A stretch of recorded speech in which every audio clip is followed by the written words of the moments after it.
What's going on, guys? This is Keegan here with Punishers Paintball. We have a new face to the YouTube channel. What's Doug, up, guys? Media guy Punishers. Doug's getting behind the camera. Yeah, media guy Doug. Today we are doing a comparison of the Etha 2 to the Axe 2.0. We all know what you want. So if you guys enjoy this video, make sure to leave a like as well as subscribe and follow us on all social media platforms.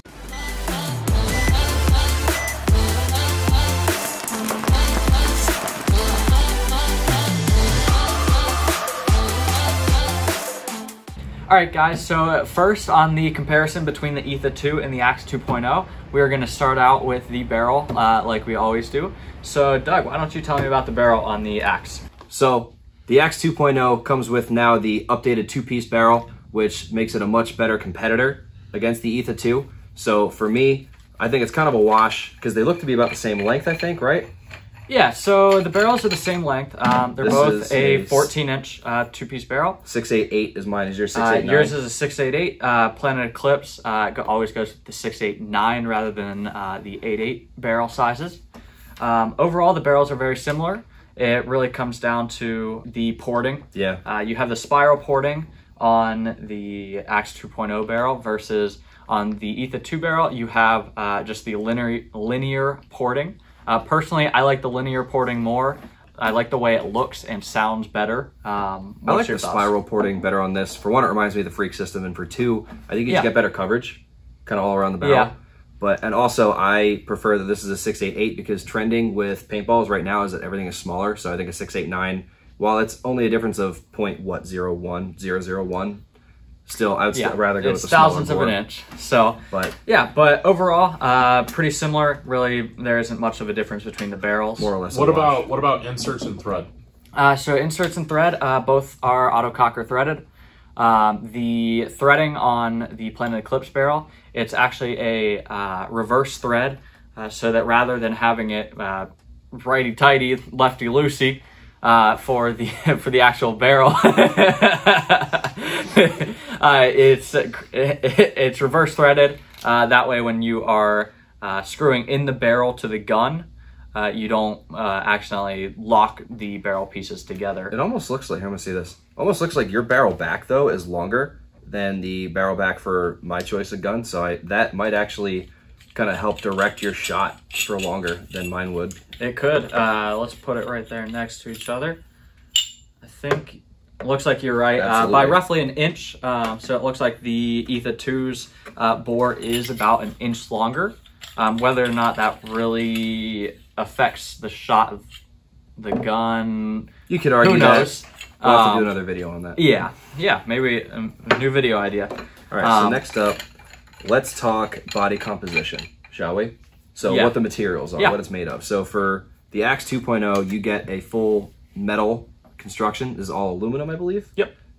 So for that, you get durability. Now, these markers are within the same ballpark of a price range. $475 for the Axe 2.0, $425, $430? $435 for the Etha. $435 for the Etha. So really, like, not much of a difference, but with the Axe 2.0, you get a full metal construction, a lot more durable, can take a little bit more wear and tear as you play. It's going to last you longer, at least in my opinion. So, yeah. What's your argument? So the Etha 2 has a composite body, kind of similar to it. Well, it's the exact same body as the EMAX.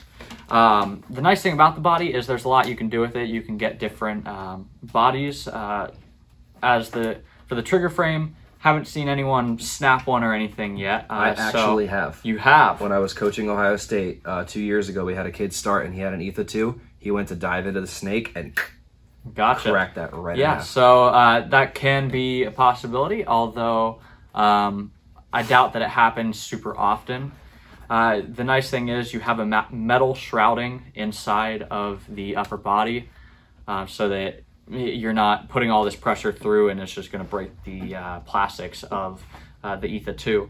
Overall, I've honestly got to give it to the Axe on that one. Let's go feed neck next feels as a lot well, better because that's also composite over here, whereas here this is a metal construction once again. Yeah, so going up to the feed neck, the Etha 2 again is a composite feed neck. The thing that I like about it is that you do have the PALS edition for the loader, so you can not have to immediately drop a lot of money on electronic hopper like you would for the Axe 2.0. Fair. You can go and spend the $19 on a PALS loader that is going to work similar to an electronic hopper, and you can get away with it rather than having to drop an additional sum of money towards an electronic hopper. Now, on the flip side of that, both of these markers are capable for tournament play. Yeah. So say you want to upgrade your game and start getting into tournament play, you will eventually have to purchase an electronic hopper. So where you can hold it off for longer by getting the PALS hopper with the Etha 2, it's going to probably happen anyway if you end up kind of going that way. Plus, who doesn't want to be able to feed faster and shoot full auto on some rentals, right? But both are clamping, so both do get credit for that. I'm really leaning towards this all metal construction on this guy, just really sturdy. Yeah, again, I think that I'm going to have to go with you on that one as well. It just feels better made and like it's actually going to withstand the brutalness of paintball and what it is. Yep. So next, let's go on to the eye system. Cool. Both eye systems are very similar. You have one bolt on each eye cover, you take it off, and that releases your eyes. Now my question is there wires in the Etha 2 to connect the eyes to the board? So there is not. The Etha 2 is very similar to the CS2, where once you take the bolts off, it just comes straight apart into two halves. You don't have wires between the two. And it's actually, correct me if I'm wrong, Joel, but it's the same eye system as the CS2. That where is you have correct. the reflective. It's the reflective system instead of like an actual wire. Mm-hmm. Yeah. So what about for the Axe 2.0? So I haven't torn one of these apart, but I come from the days of using an old Mini. That was my first speedball-oriented gun, and from what I remember of taking that thing apart and servicing it, there's also no wires. It's just a board that's flush with the bottom, right? So is that the same on the Axe 2.0, Joel? Yes. Yes. Cool. So neither one has the issue of eye wires. You won't have to worry about pinching them as you put the frame and the grip back together. Yeah. So that's a pretty nice feature that both of them come with. It is, especially for being on the lower end of the price point. Even some of the high-end markers have wires between the frames, and that is kind of a big negative to guns. And the fact that both of these guns don't have that is a huge pro to them. Absolutely. All right, so next we're going to move to the trigger. On the Etha 2, you have, once again, a composite trigger. It is a 3-point adjustable trigger, but once again, it is the plastic. It's not going to hold up like the aluminum trigger on the Axe 2.0, unfortunately, but it still does feel stronger in the hands. Yep, so definitely better construction here. Trigger shape is different, but that can come down to player preference as well. Yep. Also, I believe as adjustable as the Etha as well. It's also 3-point. So something interesting is that these guys are also a magnetic trigger.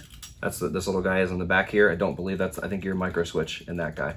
Correct. So it doesn't really matter though for performance so much. That's more of just a personal preference thing. But moving further south on the marker, let's talk ASA. How does air get into the gun? So ASA, on the Etha 2, you have the Pops ASA, which is just an easy push in to activate the air, versus the Axe 2.0, which is the lever. Nice little lever system. This is very simple as well. Not very difficult to move or push in at all. So again, both work very well. I personally think aesthetically, this one looks a little better. It's a little more flush going down the marker, whereas this is kind of hanging off really far, but small personal preference thing. So what about regulators, guys? So the regulator on the Etha 2 is put in right on the rear grip right here. It's in a very easy spot and easy to maintain. You take out the two bottom bolts, take it out. Easy to deal with. You know, funny enough, it's the same on this guy. It goes right up here through the grip, gets into the gun from there. Your battery is up front here. Yep. Same as up here, which kind of leads into the next point. Ease of maintenance, I'm going to have to give it to the Etha. You have toolless grips on the rear. You actually don't have a grip per se on the front, but the battery tray is toolless and you can easily just snap it out and change your battery. And seems that both take a 9-volt Yep, so it'll take 9 volt. I forgot, I was expecting the CS2 where that takes where that would take double A's, but so both run on a 9 volt.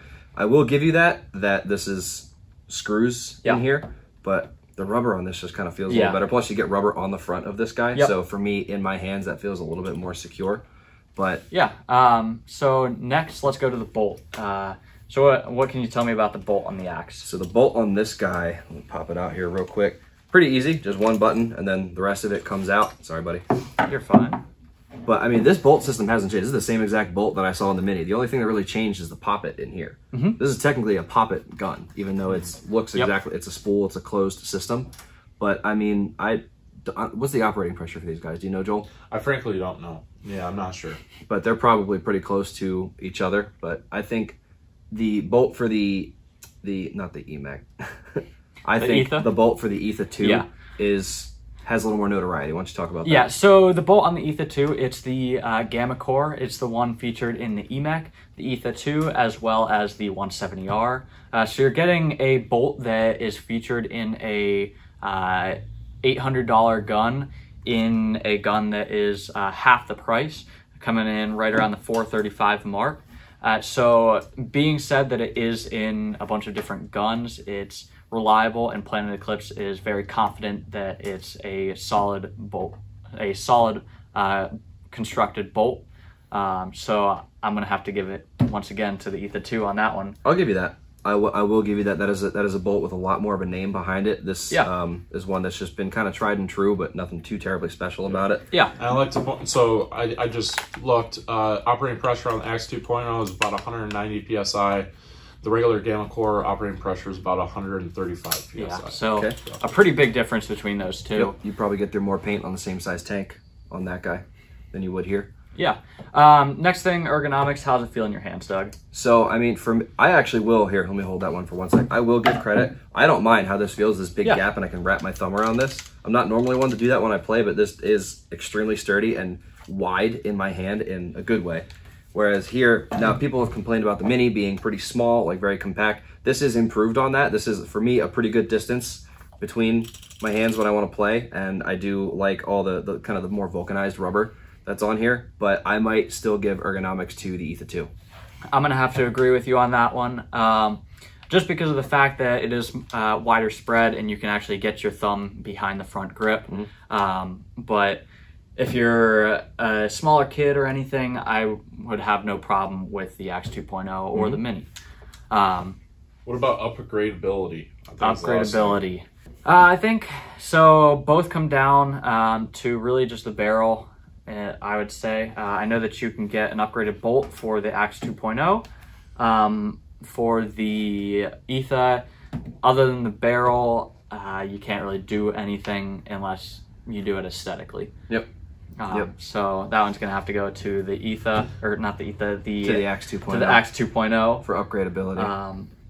Axe 2.0. I think the bolt's an important part to mention, because you can put Delrin bolts. Tech T offers that, and there's other companies out there that have like different bolts and different triggers for the Axe system, which is definitely something to mention as far as trying to change the shot, make it more tunable and everything else. I definitely wasn't sure about that, because I know back in the day with my Mini, I had an orange bolt, if you remember that brand at all, or that product, but that was, honestly, it did the same thing. It was just a little lighter, I guess. Yeah. So just small preference things at that, but overall, I think I would still go with the Axe Pro, with the 2.0 here, because that metal construction, for me, is what does it. I really like the reliability that would come with that.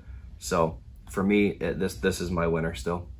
Yeah, so personally, ergonomics, how something feels in my hands, is probably the biggest thing in a marker for me. So I'm probably gonna have to give it to the Etha just for that factor. It is a wider spread gun, and you can really wrap your hands around it, and it's not going to feel like your hands are constantly too big for it or anything like that. Guys, thanks for watching this video today. Make sure to tell us in the comments which gun you thought was better and which one would be your choice. Maybe try to change somebody's mind, get Keegan over to the Axe side.